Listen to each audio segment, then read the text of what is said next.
Imagine un instant qui semble insignifiant, mais qui finit par changer la vie de quelqu'un pour toujours. Un appareil photo, un clic, et soudain le monde entier observe. Certaines des photos les plus saisissantes ne sont pas seulement des images. Ce sont des catapultes vers le chaos, le sacrifice et les secondes chances.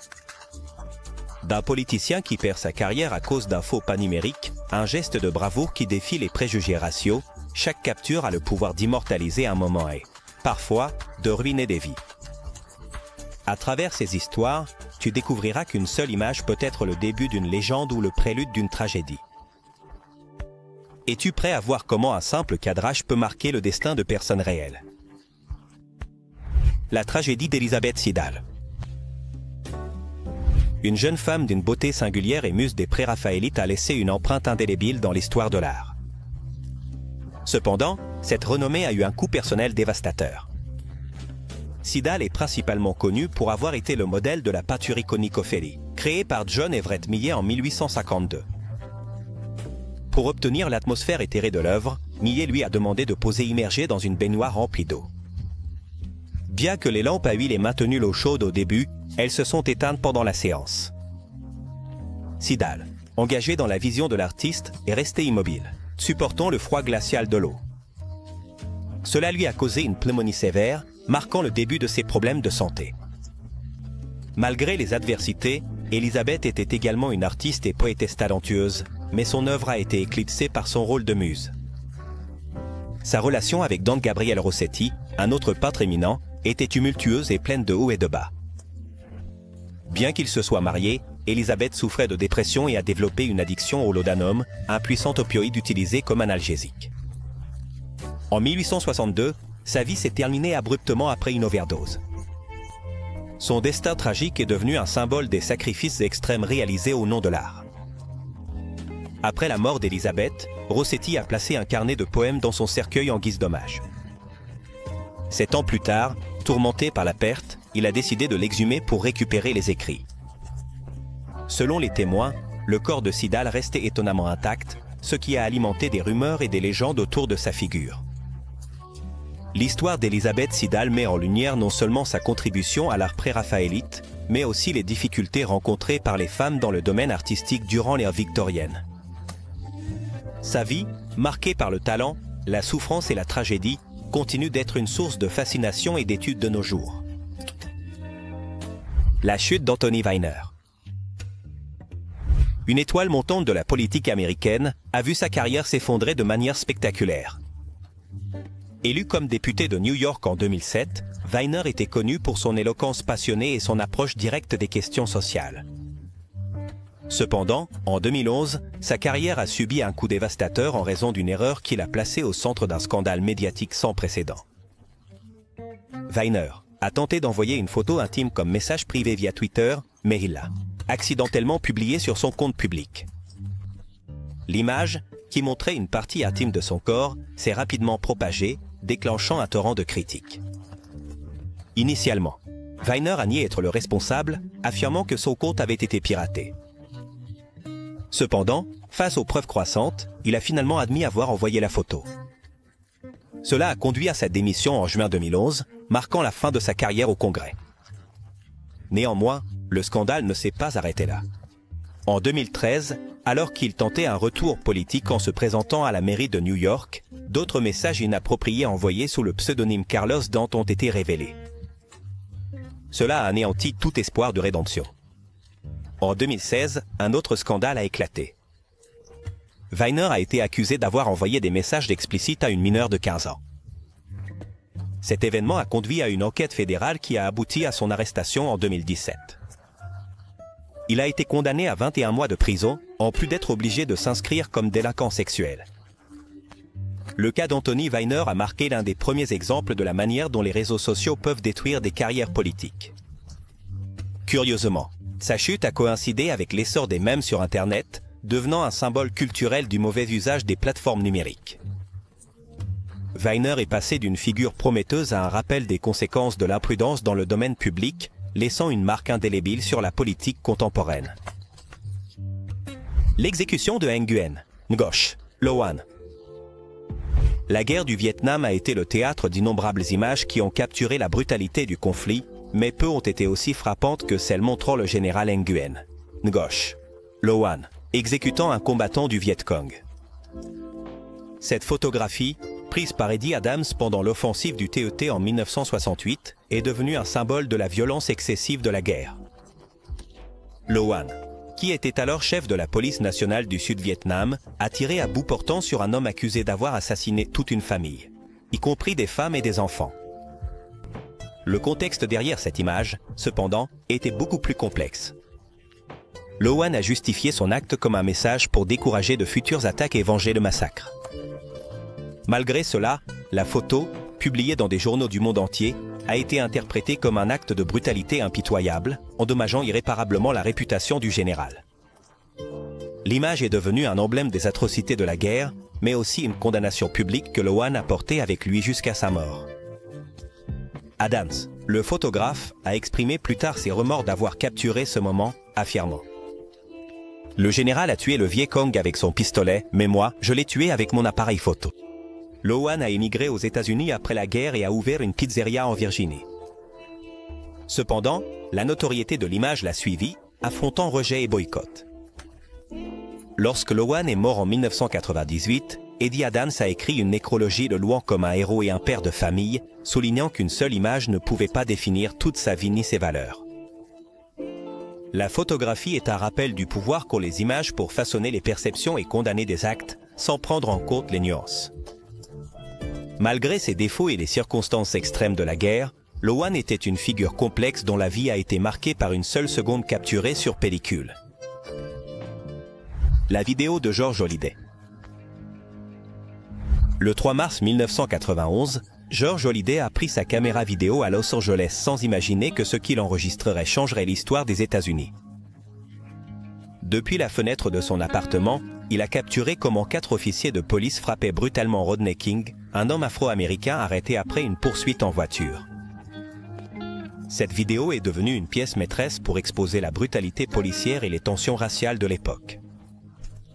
À une époque antérieure au smartphone, la vidéo de Holliday était une rareté.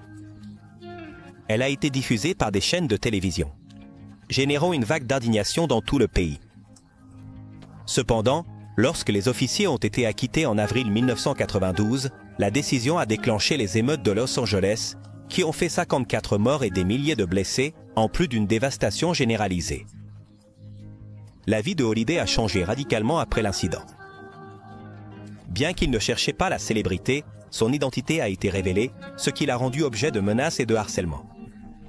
Il a perdu son emploi et son mariage a subi des tensions irréparables en raison de l'attention médiatique constante. Holliday n'a jamais reçu de compensation financière pour sa vidéo, bien qu'elle ait été largement utilisée par les médias. Il a passé le reste de sa vie à travailler comme plombier indépendant et à maintenir un profil bas. L'enregistrement de Rodney King a marqué un tournant dans la relation entre la société américaine et les forces de l'ordre.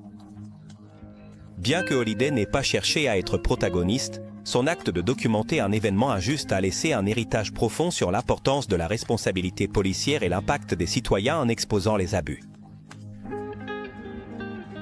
Ed Miliband et le sandwich au bacon.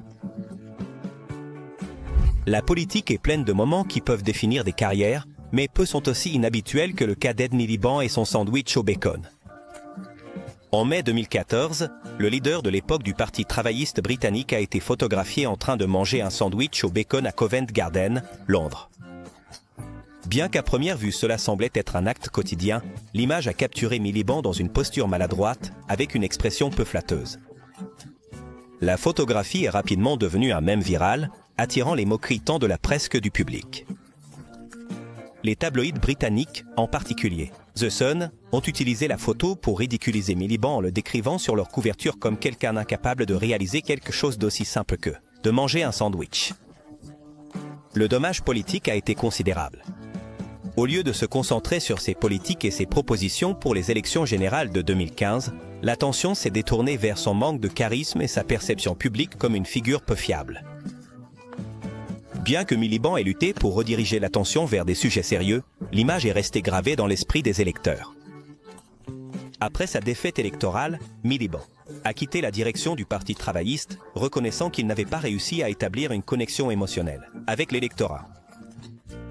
La photographie est devenue un cas d'étude sur la façon dont des moments apparemment triviaux peuvent avoir un impact significatif sur la politique contemporaine. L'entreprise qui a fourni le sandwich au bacon que Miliband a mangé, Greggs, a connu une augmentation de ses ventes après l'incident, car les curieux se sont précipités pour goûter le fameux sandwich. Le cas de Miliband est un exemple parfait du pouvoir des images dans la politique moderne. Dans un monde où les moments viraux peuvent éclipser les idées, la photo du sandwich au bacon sert de rappel que même les plus petits détails peuvent changer le cours d'une carrière.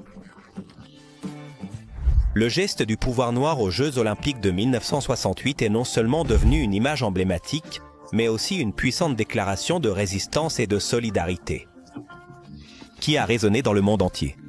Alors que Tommie Smith et John Carlos levaient leurs poings gantés de noir, le monde est resté silencieux, observant comment le sport et la politique s'entremêlaient de manière irréductible.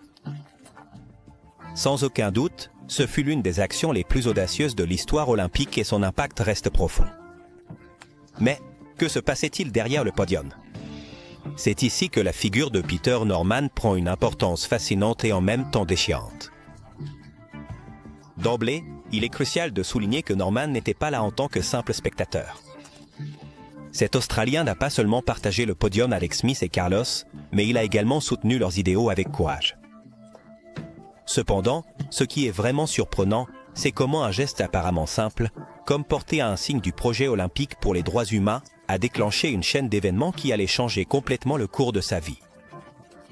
Et dans un contexte aussi polarisé que celui de l'Australie de l'époque, cet acte n'a pas été perçu comme un soutien solidaire, mais comme une provocation directe au statu quo. D'un autre côté, il est frappant que Norman, malgré avoir démontré son talent sur la piste en réalisant le deuxième meilleur temps mondial, ait été pratiquement effacé de la scène sportive. L'Australie ne l'a pas seulement exclu des compétitions internationales, mais l'a condamné à l'ostracisme social, une punition qui suscite encore aujourd'hui de l'indignation. Cependant, malgré les énormes coûts personnels qu'il a dû payer, Norman n'a jamais exprimé le moindre regret. Au contraire, il est resté ferme dans ses idéaux, ce qui ajoute une couche encore plus inspirante à son histoire. Ce qui est profondément émouvant, c'est que, lorsque Norman est décédé en 2006, Smith et Carlos étaient présents pour porter son cercueil, un geste qui a bouclé un cercle de solidarité et réaffirmé leur fraternité.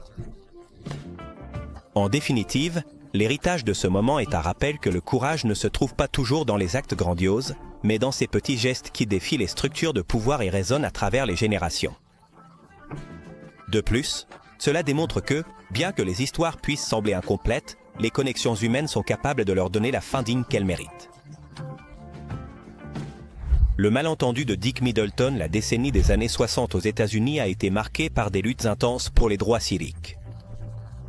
Dans ce contexte, une photographie prise à Birmingham, Alabama, est devenue un symbole puissant de la brutalité raciale. L'image montre Dick Middleton, un policier blanc, apparemment incitant son chien à attaquer Walter Gadsden, un jeune manifestant noir. Cette scène, largement diffusée dans les journaux et magazines, a renforcé la perception d'une force policière raciste, qui réprimait brutalement les demandes d'égalité. Cependant, l'histoire derrière l'image est plus complexe. Selon le journaliste Malcolm Gladwell, dans son podcast Revisionist History, Middleton n'incitait pas le chien contre Gadsden. Au contraire, le jeune homme a accidentellement heurté l'officier dans le chaos de la manifestation, ce qui a provoqué une réaction instinctive du chien. Middleton essayait de contrôler l'animal et de protéger Gadsden d'une agression potentiellement plus grave.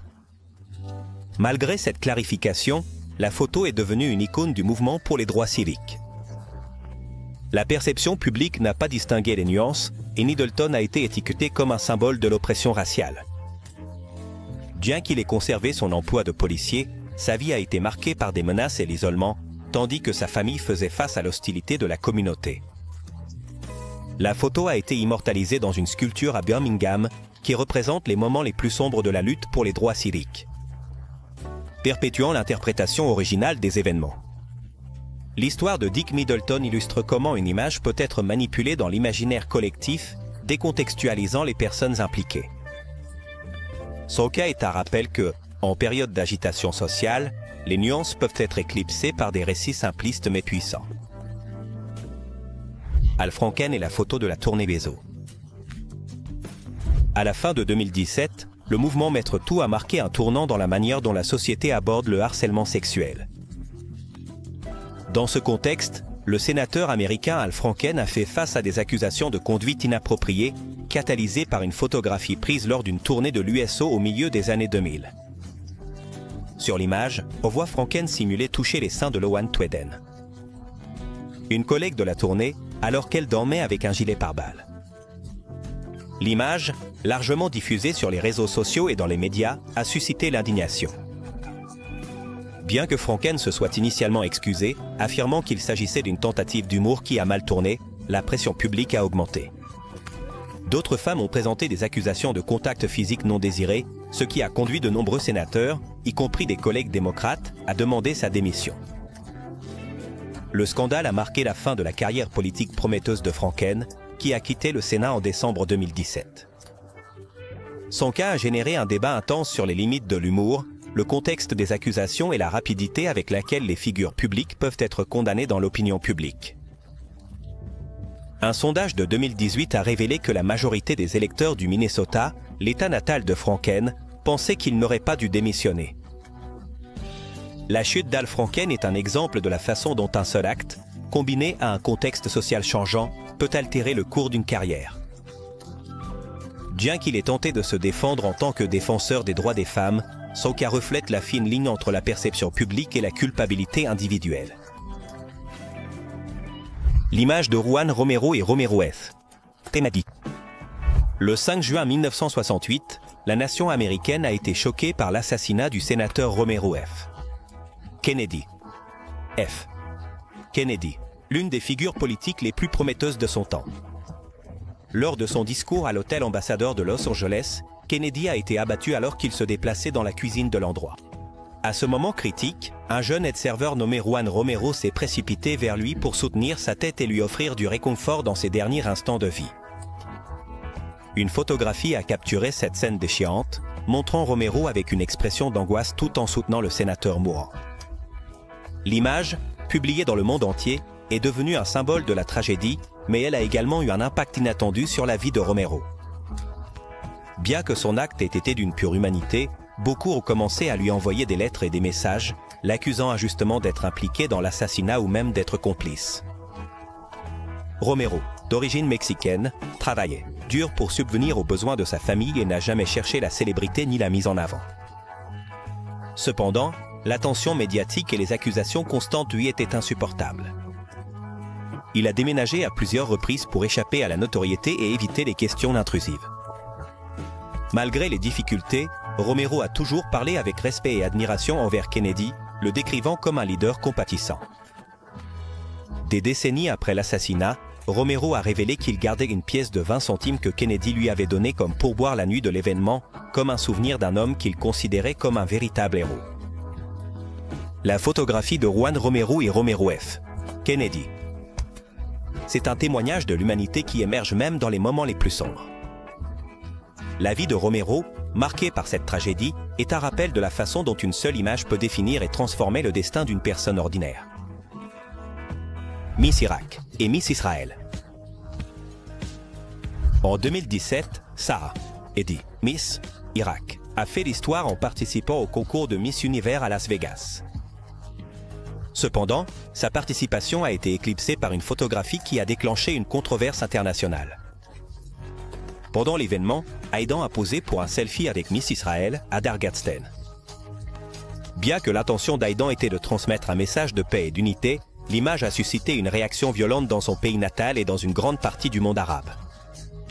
La photographie a été publiée sur les réseaux sociaux d'Aidan avec une légende promouvant la coexistence entre Israéliens et Arabes. Cependant, elle a rapidement déclenché des critiques féroces, y compris des menaces de mort contre Aidan et sa famille. La pression était telle que la famille d'Aidan a été obligée de fuir l'Irak pour garantir sa sécurité. Les autorités irakiennes ont également fait pression sur Aidan pour qu'elle supprime la publication, mais elle a refusé, défendant son message de paix. Malgré les conséquences, Aidan est devenue une militante pour les droits humains et continue de plaider pour la réconciliation entre les communautés. Son courage et sa détermination l'ont fait ressortir comme une voix importante sur les questions de droits humains et de libertés individuelles.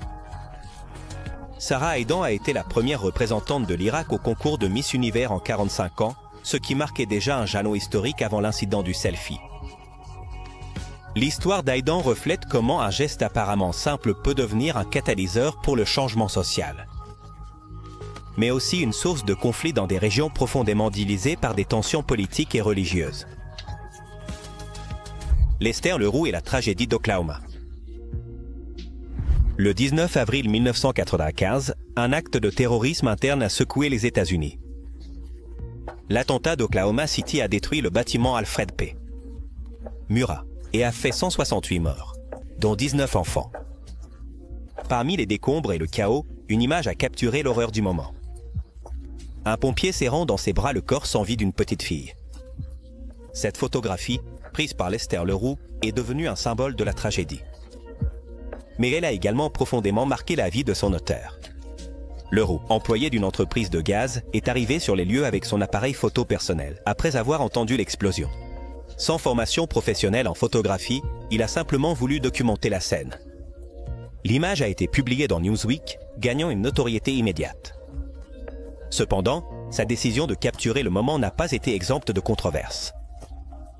La mère de la fillette sur la photo a exprimé son mécontentement face à ce qu'elle percevait comme une commercialisation de la douleur.